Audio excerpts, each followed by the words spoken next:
السلام علیکم فرینڈز۔ جیسا کہ آپ کو علم ہے کہ پاکستان میں جو صورتحال ہے انتہائی سیاسی طور پہ ٹینس ہے، اور اسی دوران ہمیں ہر طرف سے جو ہے نا وہ پارٹیاں بنتی ہوئی نظر آ رہی ہیں۔ آپ دیکھ لیں جو ہمارے جرنلسٹ ہیں وہ بھی پارٹی بنے ہوئے ہیں اس طرح، اور ڈفرینٹ جو لوگ ہیں ان کی بڑی بائسڈ اوپینینز جو ہیں وہ سامنے آ رہی ہیں۔ آج ایک انتہائی میرے لیے بڑی حیرت کی بات ہے کہ ایک ایسے معاشرے میں، ایک ایسے ملک میں جہاں پر کتنے صحافی جو ہیں وہ چند ہزار روپے نہ ہونے کی وجہ سے خودکشیاں کر رہے ہیں، وہیں پر انہی کی مبینہ طور پر نمائندہ جماعت Pakistan federal union of journalist جو ہے، اس نے آج سپریم کورٹ آف پاکستان میں ایک پٹیشن دائر کی ہے، اور بڑی مضحکہ خیز قسم کی یہ پٹیشن ہے۔ اس میں کہا گیا ہے کہ جی اس میں فریق بنایا گیا ہے پریزیڈنٹ آف پاکستان کو اور عمران خان صاحب کو، اور اس کے علاوہ جو اس میں فریقین ہیں ان میں شامل ہیں اسد قیصر جو کہ اسپیکر ہیں نیشنل اسمبلی کے، قاسم سوری کو بھی اس میں فریق بنایا گیا ہے۔ اس میں یہ کہا گیا ہے کہ سب سے پہلا جو اس میں کلیم کیا گیا ہے وہ یہ ہے کہ جی یہ جو انکنسٹیٹیوشنل ان کے بقول یہ جو کچھ ہوا ہے، یہ ایک وائلیشن ہے کانسٹیٹیوشن کی اور fundamental rights of the people of Pakistan. اب یہ اگر وائلیشن ہے تو بینگ اے جرنلسٹ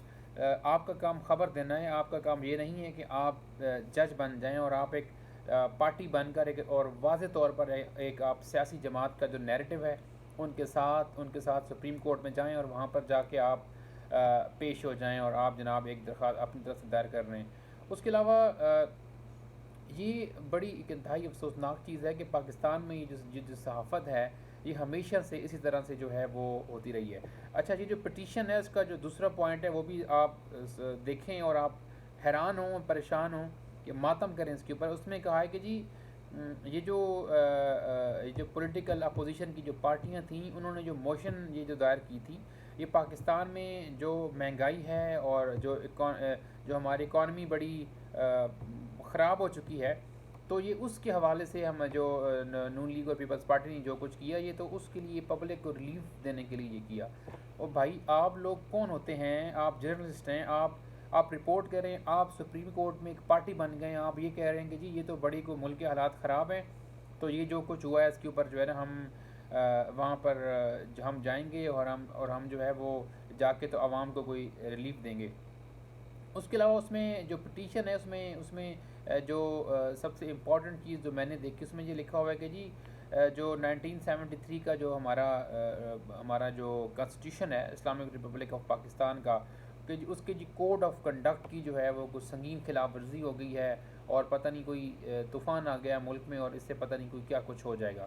اچھا، یہ چند پوائنٹس ہیں میں آپ کے ساتھ شیئر کر رہا ہوں، میرے سامنے کھلے ہوئے میں پڑھ بھی رہا ہوں اور ساتھ ساتھ آپ کو بتا بھی رہا ہوں۔ تو اس میں مجھے آپ عوام کے سامنے یہ سوال ہے کہ یہ کون ہوتے ہیں؟ پاکستان میں اتنے صحافی پہلے میں ڈسکس کر چکا ہوں، پہلے آپ کو بتا چکا ہوں کہ اتنے صحافی ہیں جو کہ 25 ہزار تنخواہ کے لیے ذلیل ہو رہے ہیں، ان کو تنخواہیں نہیں ملتی۔ یہ مالکان کے جو ہے ان کے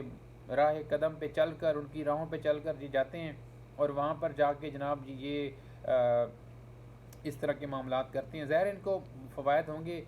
جس کے لیے جس طرح کرتے ہیں، لیکن میرے لیے بینگ اے جرنلسٹ میرے لیے تو یہ بڑا ایک انتہائی حیران کن چیز ہے۔ تو اچھا، اس کے علاوہ اس پوائنٹ میں یہ بھی کہا جاتا ہے جی کہ یہ جو اسپیکر نے، ڈپٹی اسپیکر نے جو کچھ کیا ہے یہ آرٹیکل 95 کی جو ہے وہ خلاف ورزی ہے، اور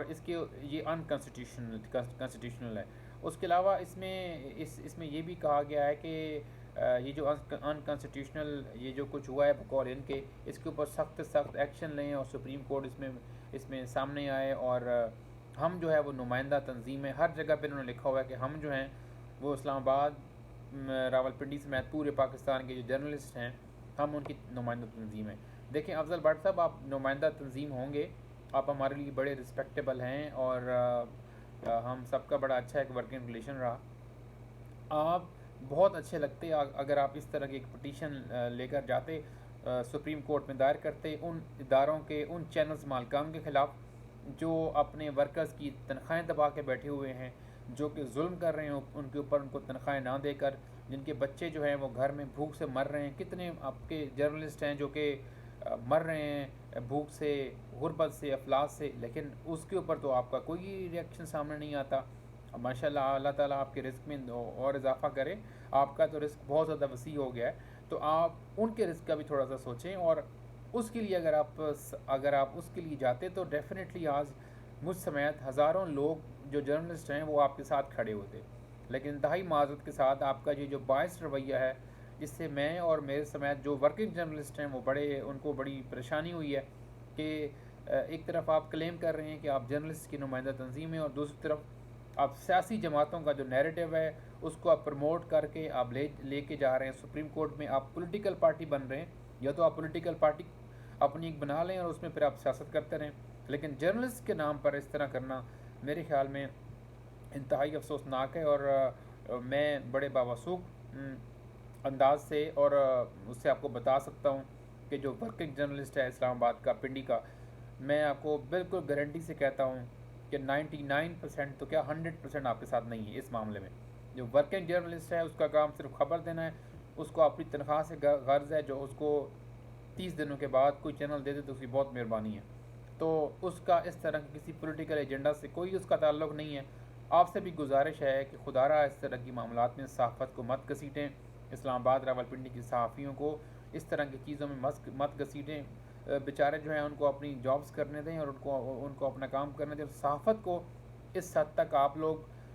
باعث نہ کرنے کہ کل کو پھر اس کا واپسی کا راستہ ہی نہ ہو. بہت شکریہ.